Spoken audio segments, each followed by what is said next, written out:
মকর সংক্রান্তির দিনে গরুকে চুপচাপ কিছু খাওয়াতে হবে। এটা একটা ছোট্ট কাজ, কিন্তু পুরো বছর জুড়ে প্রচুর ধন সম্পদ আসবে আর জীবনে কখনো পিছনে ফিরে তাকাতে হবে না। হ্যাঁ বন্ধুরা, দেখো ৭৫২ বছর পর মকর সংক্রান্তিতে একটা অসাধারণ সুযোগ তৈরি হয়েছে। যদি তুমি কাউকে না জানিয়ে গরুকে এই ছোট্ট কাজটা করে দাও, তাহলে তোমার ৭ জন্মের পিতৃদোষ দূর হবে, গ্রহদোষ দূর হবে, বাস্তুদোষও দূর হবে, আর তোমার জীবনের যেসব দুঃখ, কষ্ট, যন্ত্রণা আছে সব মুছে যাবে। আর বন্ধু, জীবনে এত ধন আসবে যে সামলাতে পারবে না। তুমি সামলাতে পারবে না, খাদ্যের অভাব হবে না, টাকার ঘাটতি। হ্যাঁ, ঠিকই শুনেছ। আজ আমি এই ভিডিওতে ওই উপায়ের ব্যাখ্যা করব। উপায়টা খুবই সাধারণ, কিন্তু ওই উপায়ের সাথে যে নিয়মগুলো আছে সেগুলো খুবই কঠোর, আর সেই নিয়মগুলো জানা তোমার জন্য খুব জরুরি। কারণ দেখো, মানুষ উপায়টা তো সহজে করে ফেলে, কিন্তু উপায় করার পর সেই সংকল্পগুলোর খেয়াল রাখতে পারে না, যা সংকল্প উপায়ের সাথে জড়িত। দেখো, ওই গোপন বিষয়টা আসলে কি, যা তোমাকে গরুর মাকে খাওয়াতে হবে, আর মকর সংক্রান্তি আর গরুর মায়ের সম্পর্ক, এই বিষয়টা আমি আপনাদের এই ভিডিওতেই বলবো। তাই আমার তোমাদের কাছে একটা ছোট্ট অনুরোধ, দয়া করে এই ছোট্ট ভিডিওটা শুরু থেকে শেষ পর্যন্ত মন দিয়ে দেখো। কারণ এই ভিডিওতে আমি বলবো গরু মা আর মকর এর মধ্যে কি সম্পর্ক, উপায়ের নিয়ম, সাবধানতা আর সংকল্প, যা তোমাদের জানাটা খুবই জরুরি। আর বলবো কিভাবে এই উপায়গুলো তোমাদের বিভিন্ন পথে লাভ দিতে পারে। ভিডিওটা লাইক করে কমেন্ট বক্সে জয় গো মা লিখতে ভুলবে না।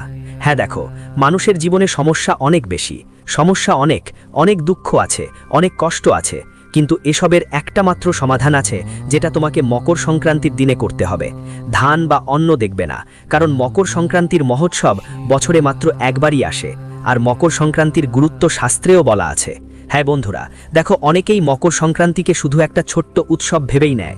সবাই সারাদিন ঘুড়ি উড়ায়, বাড়িতে মিষ্টান্ন তৈরি করে, কিন্তু দেখো, ঘুড়ি উড়ানো আর মিষ্টান্ন বানানোর পাশাপাশি একটা গোপন উপায়ও আছে, যেটা তোমাকে করতে হবে। মকর সংক্রান্তির দিন এটা করতে হবে। হ্যাঁ, ঠিক তাই।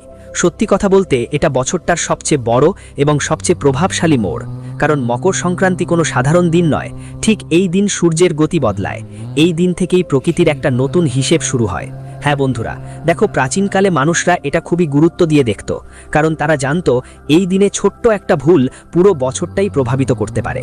এই দিনের গুরুত্ব আরও বেড়ে যায়, কারণ এটা বছরের প্রথম উৎসব। হ্যাঁ বন্ধুরা, দিনের ছোট্ট একটা ভুলও সারা বছর কষ্ট দিতে পারে, আর এই দিনে করা ছোট্ট একটা ভালো কাজ সারা বছর আমাদের সহায় হয়ে থাকে। মকর সংক্রান্তির আসল মানে হলো বাধা কাটিয়ে ওঠা, থামাটাকে ভাঙা আর জীবনে এগিয়ে যাওয়া। তাই আমাদের বড়রা বলতেন, এই দিনে যে বীজ বপন করা হয় সেটাই সারা বছরের ফল দেয়। অর্থাৎ যে কাজ করা হয় সেটাই সারা বছরের জীবনের ব্যবস্থা ঠিকঠাক রাখে। বন্ধুদের, তাই দেখো, এই দিনে দানেরও অনেক গুরুত্ব আছে। পুরনো সময় থেকে মানুষরা মকর সংক্রান্তির দিনে দান করে আসছে। এই দিনে অন্নদান, সংযম আর আচরণের ওপর অনেক জোর দেওয়া হয়, মনোযোগ দেওয়া হয়, কারণ টাকা কেবল বৃত্তি থেকে আসে না, টাকা তৈরি হয় চিন্তা, কাজ আর সময়ের বুদ্ধি থেকে। হ্যাঁ বন্ধুরা, নিশ্চয়ই দেখেছেন, অনেকেই বছরভর কঠোর পরিশ্রম করেন, রক্ত ঘাম ঝরান, তবুও টাকা জমে না। খাদ্য থাকা সত্ত্বেও ঘরে ঘাটতির অনুভূতি থাকে, আর টাকা তৈরি হয় চিন্তা আর কাজ থেকে। হ্যাঁ বন্ধুরা, দেখুন, বারবার অপ্রত্যাশিত খরচ আসে আর টাকা চলে যায়, টাকা থামে না, আর এর পেছনে থাকে সেই অদৃশ্য বাধাগুলো, যাদের সমাধান আমাদের শাস্ত্র আর সংস্কৃতিতে লুকিয়ে আছে। দেখুন, মকর সংক্রান্তির দিনে তিল আর গুড় খাওয়ার কারণ হলো তিল ত্যাগের প্রতীক, আর গুড় মিষ্টতার, মানে জীবনে কষ্ট ছেড়ে মিষ্টতা গ্রহণ করার ইঙ্গিত। এই দিনকে দান করার দিন বলা হয়, কারণ সূর্য যখন দিশা পরিবর্তন করে তখন অহংকার ত্যাগ করা সবচেয়ে জরুরি। পুরনো সময়ে মানুষ এই দিন বেশি কথা বলতো না, ঝগড়া করতো না, আর কোনো ক্ষুধার্তকে দেখে অজানা ভান করতো না। হ্যাঁ বন্ধুরা, কারণ বিশ্বাস ছিল এই দিনে করা অবহেলা সরাসরি ভাগ্যে লেখা হয়ে যায়। এই দিনে করা কাজ সরাসরি ভাগ্যের দিক পরিবর্তন করে। হ্যাঁ বন্ধুরা, তাই বলা হয়েছে মকর সংক্রান্তি উৎসবকে সাধারণভাবে দেখা হয় না।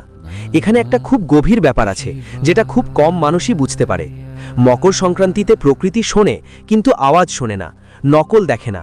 মকর সংক্রান্তি হলো শুধু অনুভূতি আর নীরবতায় করা কর্মকেই স্বীকার করা। মানে গোপন উপায় আর গোপন কাজ যদি আমরা চুপচাপ করে সবাইকে লুকিয়ে করব, তখনই তার ফল আমাদের মেলে। তাই বন্ধুরা, যারা এই দিনে ক্যামেরা নিয়ে সবাইকে দেখিয়ে দান করে, তাদের হয়তো সন্তুষ্টি মেলে, কিন্তু সেটা স্থায়ী হয় না, ফল পাবে না। কারণ দেখো, আজকাল মানুষ দান পুণ্যের কথাও ট্রেন্ডের মতো বানিয়ে ফেলেছে। কেউ গোমতীশালায় গেলে ওখানেই ফোন বের করে দাঁড়িয়ে থাকে, গাভীকে চারা খাওয়ায়, কারো দরিদ্রকে টাকা দিচ্ছে, সাথে ফটো তুলে বা ভিডিও বানাতে থাকে। সবাই দেখানোর জন্য করে, কিন্তু শাস্ত্রে বলা হয়েছে দুইটা জিনিস সবসময় লুকিয়ে করতে হবে। একটা হলো দান, আরেকটা হলো পূজাপাঠ আর ধ্যান। কারণ এই দুই জিনিস যত বেশি লুকানো থাকবে ততই ফল ভালো পাবো, তাড়াতাড়ি ফল আসবে। দেখো, এখন ধীরে ধীরে আমি তোমাকে সেই দিকে নিয়ে যাচ্ছি যেখানে আসল রহস্য লুকিয়ে আছে। কিন্তু তার আগে এটা বোঝা খুব জরুরি যে গরুকে আমাদের শাস্ত্রে এত উঁচু স্থান কেন দেওয়া হয়েছে। হ্যাঁ বন্ধুরা, কারণ এই উপায়টা শুধু গরু মাতার উপর নির্ভর করবে না, সেই মানুষটার উপরও নির্ভর করবে যে এই উপায়টা করছো। তো আজ এই উপায় কিভাবে তোমাকে তার দিব্য শক্তি দেখাবে, কিভাবে তোমার জীবনের অন্ধকার মুছে ফেলবে, আর কিভাবে তোমার জীবনের সুখের আলো নিয়ে আসবে সেটা বুঝে নাও। প্রতিটা কথা ভালো করে বুঝে নাও, প্রতিটা কথা মন দিয়ে শোনো। কারণ যদি তুমি উপেক্ষা করো বা কোনো কথা ভুলে যাও, তাহলে এই উপায়টা তোমার উপর নেতিবাচক প্রভাবও ফেলতে পারে। মানে তুমি ভাববে, আরে ভাই, আমি তো জীবনে নিজের ভালোর জন্যই এই উপায়টা করেছিলাম, কিন্তু আমার সাথে কেন খারাপ হলো? এর পিছনের কারণ হবে তোমার এক এক কথা ভালো করে বুঝতে না পারা বা মনোযোগ দিয়ে শোনা না। দেখো বন্ধু, আমি তোমাদের বলতে চাই, আমাদের শাস্ত্রে গরুকে এত বড় সম্মান কেন দেওয়া হয়েছে। গরু তো শুধু একটা প্রাণী, শুধু একটা পশু মাত্র নয়। দেখো, গোমাতা তোমার পুরো জীবনের সঙ্গে জড়িত। গরু মায়ের মধ্যে তোমার জীবনের অগণিত রহস্য লুকিয়ে আছে। যখন কারো মৃত্যু হয়, আমরা কেন তার নাম নিয়েই গরু মায়ের কাছে চারা দিই? তুমি কি কখনো ভেবেছ, যখন জীবনে দুঃখ আসে, কষ্ট আসে আর অসুস্থতা আসে, তখন আমরা কেন গরু মাকে মনে করে তাকে খাবার দিই? দেখো, গরু মায়ে কোনো সাধারণ পশু নয়।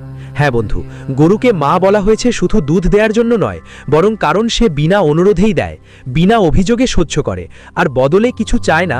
এটাই তার প্রকৃতি। কেমন স্বভাবের দেখুন। যে ঘরে গরুর সম্মান থাকে, সেখানে শুধু ধনই নয়, স্থিরতাও আসে। আর স্থিরতার মধ্য দিয়েই বন্ধুদের ধন টিকে থাকে। হ্যাঁ, ঠিক তাই। কিন্তু খেয়াল রাখবেন, আমি এখানে কাউকে দেখানোর মতো কোনো উপায় বলছি না, না এমন কোনো কাজ যা বাজারে বিক্রি হয়। কারণ আমি গ্যারেন্টি গিয়ে বলছি যে পুরো ইউটিউবে আজ পর্যন্ত এই উপায় সম্পর্কে কারো কথা শোনা যায়নি। না কোনো কাহিনীকার বলেছে, না কোনো গুরুজন বা বিশেষ পণ্ডিত বা জ্ঞানী জানিয়েছে।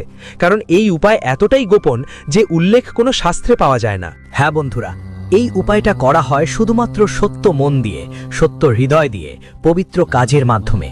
হ্যাঁ বন্ধুরা, দেখুন, আমি যে উপায়টা বলছি সেটা সবসময় চুপচাপ করা হয়, এবং এখন পর্যন্ত যা বলছিলাম সেটা ছিল ভূমিকা। কারণ যদি সরাসরি উপায়ের কথায় আসতেন তাহলে তার প্রভাব কমে যেত। এখন ভালো করে শুনুন, কারণ এখান থেকে কথা গোপন হয়ে যায়, এবং এখান থেকেই এই উপায়ের আসল গুরুত্ব আর এই উপায়ের আসল প্রক্রিয়া শুরু হয়। হ্যাঁ বন্ধুরা, বলছি, প্রথমেই মকর সংক্রান্তির দিনটা, ওদিন তুমি সকালে ব্রহ্ম মুহূর্তে উঠতে হবে। দেখো, তুমি চাইলে সারা বছর 9টা, 10টা বা 11টায় ওঠো, যেই সময়েই ওঠো না কেন, কিন্তু মকর সংক্রান্তির দিন ব্রহ্ম মুহূর্তে উঠতে হবে। আর আমি বলছি না উঠেই ঠান্ডা পানি দিয়ে গোসল করো, না, মনোযোগ দিয়ে শোনো। আমি যা বলছি সেটা হলো মকর সংক্রান্তির সকালে ব্রহ্ম মুহূর্তে উঠে গোসল করো। গোসলের পর সবচেয়ে গুরুত্বপূর্ণ হলো যতটা সম্ভব চুপ থাকার চেষ্টা করা। কারো সাথে বেশি কথা বলো না, কথা বলবেন না কারো থেকে বেশি। নিজের অনুভূতিকে গুরুত্ব দিন। শুধু নিজের মনে ভগবানকে স্মরণ করুন আর তার নাম ধরে যান বা নাম জপ করুন। দেখুন, ওঠার পর মোবাইলও দেখবেন না, আর মন শান্ত রেখে ভাববেন যে আজ আমি কিছু ঠিক করার পথে যাচ্ছি, চাওয়ার জন্য নয়। কারণ এই উপায়ের মূল উদ্দেশ্যই হলো তোমার জীবনকে এক নতুন দিশায় নিয়ে যাওয়া।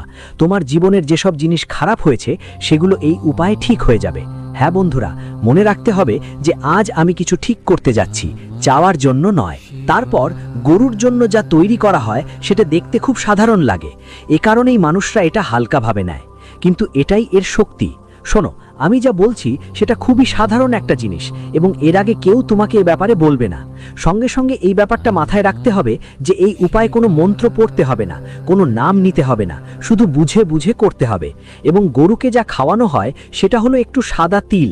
আমি বলবো মকর সংক্রান্তি আর তেলের গুরুত্ব কি, কিন্তু তার আগে শোনেন তো গরুকে খাওয়ানোর জন্য যে গোপন জিনিসটা লাগে সেটা কি। কান খোলেন ভালো করে, আর যদি কোনো কাগজে লিখতে চান তো লিখেও নিতে পারেন, ভালো হবে, যাতে ভুলে না যান। ভালো করে শুনুন, আপনাকে একটু সাদা তিল নিতে হবে, একটু কালো তিল নিতে হবে, একটু গুড়ের গুঁড়ো নিতে হবে, আর খেয়াল রাখবেন টুকরো নয়, গুড়ের গুঁড়ো নিতে হবে, অর্থাৎ যদি আপনার কাছে গুড় থাকে সেটা পিষে নিতে হবে। এবার তাতে কিছু কাঁচা চালের দানা আর সবশেষে আঙুল দিয়ে স্পর্শ করা 1 ফোঁটা লবণ আর দেশি ঘি মিশাতে হবে, যেন এর মধ্যে একটু কালো নমক মেশাতে হবে, একটু সেন্দা নুন মেশাতে হবে, আর গরুর খাঁটি পবিত্র 1 চিমটি ঘিও তার মধ্যে মেশাতে হবে।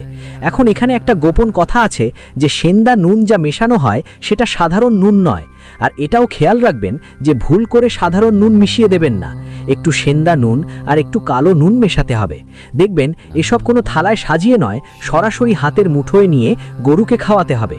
যদি আপনি আপনার তালুতে নিয়ে গরুকে খাওয়ান এবং গরু তার জিহ্বা দিয়ে আপনার তালুকে ছুঁয়ে দেয়, তাহলে কথা হবে তোমার তলোয়ারে হাত দেওয়ার মতো, না হলে বুঝতে হবে মা সরাসরি তোমার সব কষ্ট নিজের মধ্যে নিয়ে নিয়েছে। কারণ দেখো, আমি তোমাকে বলি, যদি এই সব জিনিস থালায় রেখে গাভী মাকে অর্পণ করো তাহলে তত দ্রুত ফল পাওয়া যাবে না, সরাসরি হাতে নিয়ে গাভীকে খাওয়াতে হবে। এরপর মনে রেখো, এই পদ্ধতি করলে কাউকে বলবে না, কাউকে দেখাবে না, আর সবচেয়ে গুরুত্বপূর্ণ, খাওয়ানোর সময় কোনো ইচ্ছা বলবে না, পুরোপুরি খালি মন থাকবে, শান্ত মন থাকবে, কারো প্রতি কোনো নেতিবাচক ভাবনা থাকবে না। কাউকে নিয়ে ভুল চিন্তা করবেন না, কাউকে নিয়ে বেশি ভালো ভাববেন না, মনটা খালি রাখতে হবে। কেউ আপনাকে তার ইচ্ছা ভুলতে বলবে না। হ্যাঁ, শুধু মনে রাখবেন যা হবে ভালোই হবে, আর মা আমার জন্য যা করবে তাতেই আমার সুখ, এ তো বললেই হবে। আরেকটা কথা, যদি গরু একটু হলেও তা খেয়ে ফেলে, তা উৎসর্গ করে নেয়, তাহলে বুঝে নেবেন একটা সংকেত মিলেছে। এরপর পুরো বছরটা একটা নিয়ম নিজে থেকেই চলে আসবে। আপনি কখনো অন্যের অবজ্ঞা করবেন না। এই পদ্ধতি করার পর 3 থেকে 4টা নিয়ম আছে যা আমি বলবো। অন্যের অবজ্ঞা করবেন না, কারণ অনাজ কার সাথে সম্পর্কিত? মা অন্নপূর্ণার সাথে। মা অন্নপূর্ণার কাছে অনাজের অবমাননা করলে আসলে আপনি সরাসরি মা অন্নপূর্ণার অবমাননা করছেন। আরেকটা কথা বন্ধুরা, খাবার একদম অকারণে ফেলে দেবেন না। মাসে অন্তত একবার কোনো প্রাণী বা পাখির জন্য চুপচাপ কিছু খাবার রেখে দেবেন, কাউকে না জানিয়ে। দেখুন, এতটুকু তো করতে পারবেনই। প্রতিটি মানুষ প্রতিদিন দান পুণ্য তো করে, তাই আমি আপনাদের বলছি, হয়তো প্রতিদিন করতে পারবেন না, কিন্তু মাসে অন্তত একবার প্রাণী বা পাখির জন্য কিছু খাবার রেখে দিন, কারণ আপনাদের খেয়াল রাখতে হবে। যদি আমরা কোনো উপায় করি তাহলে ওই উপায় তখনই সফল হবে যখন আমরা সেই উপায়ে আমাদের একটু মন, একটু শরীর আর একটু টাকা উৎসর্গ করব। তো হ্যাঁ বন্ধুদের বলছি, এটাই এই উপায়ের পুরো সিরিজ। এটা কোনো জাদু নয়, এটা সামঞ্জস্য। আর যখন সামঞ্জস্য তৈরি হয় তখন খাদ্য আর টাকা নিজেরাই পথ খুঁজে নেয়। তাই পুরনো লোকেরা বেশি টাকা না হলেও কখনো খালি থাকতো না। মকর সংক্রান্তির এটাই আসল রহস্য। কম কথা বলো, ঠিক করো আর সময় মতো করো। যারা এটা বুঝে গেছে তাদের ঘরে ধীরে ধীরে শব্দটা নিজেই চলে যায়। হ্যাঁ বন্ধুদের, দেখো, মকর সংক্রান্তির দিন যদি তুমি এই পদ্ধতিটা করো তাহলে এটা তোমাকে খুব দ্রুত ফল দেবে, আর সেই ফলের পরিমাণও এই পদ্ধতিটাই নির্ধারণ করবে কতটুকু দিতে হবে আর কিভাবে দিতে হবে। তারপর দেখো, আমি তোমাকে বলবো এই পদ্ধতিটা কিভাবে কাজ করবে। বন্ধুদের বলছি, আমি এটা বলছি না যে এই পদ্ধতিটা করলে তুমি রাতারাতি কোটিপতি হয়ে যাবে বা বিলিয়নপতি, তোমার লটারিও লাগবে না। দেখো, এই পদ্ধতিটা রাতারাতি কোটিপতি হওয়ার জন্য নয়, বরং এর প্রভাব সেই জায়গায় দেখা যায় যেখানে আসল সমস্যা থাকে।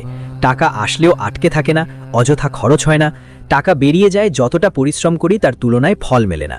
অর্থাৎ জীবনে যত দৌড়ঝাঁপ করি, যত পরিশ্রম করি, যত ঘাম ঝরাই, তার তুলনায় ফল পেতে পারি না। কিন্তু এই উপায় করার পর সবচেয়ে আগে মনে হয় টাকা চলাচল ঠিক হতে শুরু করে, খরচ ভাব বিবেচনা করে করতে শুরু করি এবং হঠাৎ কোনো ক্ষতি কম হয়, ধীরে ধীরে সঞ্চয়ও জমতে থাকে। অর্থাৎ টাকা আসে এবং তোমার জীবনে টিকে থাকতে শুরু করে। আর বন্ধুরা দেখো, যদি বলি এই উপায় তোমার বাড়ি পরিবারে কেমন প্রভাব ফেলে, তাহলে দেখো, বাড়ি আর পরিবারের ব্যাপারে এর এটা খুব গভীর প্রভাব ফেলে। কারণ টাকা কম থাকলে আগে মন খারাপ থাকে, আর এই উপায় করার পর ধীরে ধীরে বাড়ির পরিবেশ শান্ত হয়ে আসে, অপ্রয়োজনীয় ঝগড়া কমে যায়, বাড়িতে বসে থাকতে মন চায়, আর একে অপরের কথা শোনার ক্ষমতা বাড়ে। অনেকেই দেখে যে বাড়িতে অন্যান্যদের বরকত বাড়ে, কাজও একটু সহজে চলে, আর খাবারের কদর নিজে থেকেই বাড়ে। মানে অনেক বাড়িতে হয় যে পরিবার একসাথে বসে খাবার খেতে পারে না, কখনো বাড়ির কেউ কাজে আটকে থাকে, কখনো কেউ বাইরে থাকে। এজন্য দেখুন, ঘরের যে পরিবেশ হয় তা খারাপ হতে শুরু করে। আর শাস্ত্রে বলা হয়েছে যে দিনে অন্তত একবার পুরো পরিবার একসাথে বসে খাবার খেতে হবে। দেখুন, বিয়ে আর সম্পর্কের কথা বললে এই উপায় সরাসরি বিয়ে করিয়ে দেয় না। আপনি হয়তো ভাবছেন এই উপায় করলে আমার বিয়ে হওয়ার যোগ তৈরি হবে, আমার তাড়াতাড়ি বিয়ে হয়ে যাবে। কিন্তু দেখুন, তাড়াতাড়ি বিয়ে হবে না, তবে হ্যাঁ, বিয়ে হওয়ার সম্ভাবনা অবশ্যই বাড়বে, কারণ সম্পর্কের যেসব সমস্যা থাকে, বারবার ঝগড়াযুদ্ধ হয়, সেগুলো কমে আসবে। সঠিক সম্পর্ক আসার আগেই ভেঙে যাওয়া, বাড়িতে মনোমালিন্যের ওপর এর প্রভাব পড়ে। কারণ যখন মানুষের ভিতরে অনেকটা স্থিরতা আসে তখন সম্পর্কেও সেটাই ছড়িয়ে পড়ে। বিবাহিত মানুষের জন্য এই উপায় বুঝদারি আর সহিষ্ণুতা বাড়ায়, যার ফলে সম্পর্ক অনেক শক্তিশালী হয়। হ্যাঁ বন্ধুরা, দেখুন, মানসিক অবস্থা আর আত্মবিশ্বাসের ওপর এর প্রভাব পড়ে। অনেকেই বাইরে থেকে ঠিকঠাক দেখায়, কিন্তু ভিতর থেকে ক্রমাগত ভয়, উদ্বেগ আর নিরাপত্তাহীনতায় থাকে। তো এই উপায় করলে মন হালকা লাগে, অকারণ খুশি, মন খারাপ থাকা শেষ হয়, আর মানুষ মনে করে যে কিছুই তার বিরুদ্ধে নয়, বরং তার সঙ্গে চলছে। এই আত্মবিশ্বাসী পরে ধন আর সফলতার দরজা খুলে দেয়। দেখো বন্ধুরা, অনেকেই এমন আছেন যাদের ব্যবসায় অনেক সমস্যা হয়, বাধা আসে, গ্রাহক আসে না। ব্যবসায় এই উপায়ের প্রভাব সিদ্ধান্ত নেওয়ার ক্ষমতার উপর পড়ে। অনেক সময় লোকেরা ক্ষতি হয় কারণ ভুল সময়ে ভুল সিদ্ধান্ত নেওয়া হয়। যাদের উপর বিশ্বাস রাখা যায় তাদের উপর বিশ্বাস করা হয়, আর যাদের উপর বিশ্বাস হয় না তাদের উপরেও আমরা বিশ্বাস করে ফেলি। তো এই উপায়ের পর ব্যবসায় স্থিরতা আসে, ধীরে ধীরে গ্রাহক বাড়ে, পুরনো আটকে থাকা কাজ গড়িয়ে ওঠে। আর সবচেয়ে বড় কথা হলো, মন কম বিভ্রান্ত হয়, কারণ অনেক সময় মানুষ বিভ্রান্ত হয়ে নিজের ওপর সমস্যার আমন্ত্রণ জানায়, যার ফলে সিদ্ধান্ত স্পষ্ট ও মজবুত হয় না। তো দেখবেন, এটা মন ও বিভ্রান্তিকে সামঞ্জস্য করে। এই পরিবর্তন হঠাৎ হয় না, বরং ধীরে ধীরে অনুভূত হয়। তো বন্ধুরা, আশা করি এই উপায়টা আপনাদের খুব পছন্দ হয়েছে, এবং মকর সংক্রান্তিতে অবশ্যই এই উপায়টি করবেন। তো উপায়টা করুন। যারা আছেন তারা আমার প্রতিটা কথা ভালো করে মনে রাখবেন। উপায় সম্পর্কিত নিয়ম, ছোট ছোট গোপন রহস্য আর সতর্কতাগুলো আপনাদের অবশ্যই মানতে হবে। তো দেখুন, আশা করি ভিডিও এখানেই শেষ হলো। ভিডিওটা লাইক করবেন আর কমেন্ট বক্সে সবাই লিখবেন জয় মা লক্ষ্মী।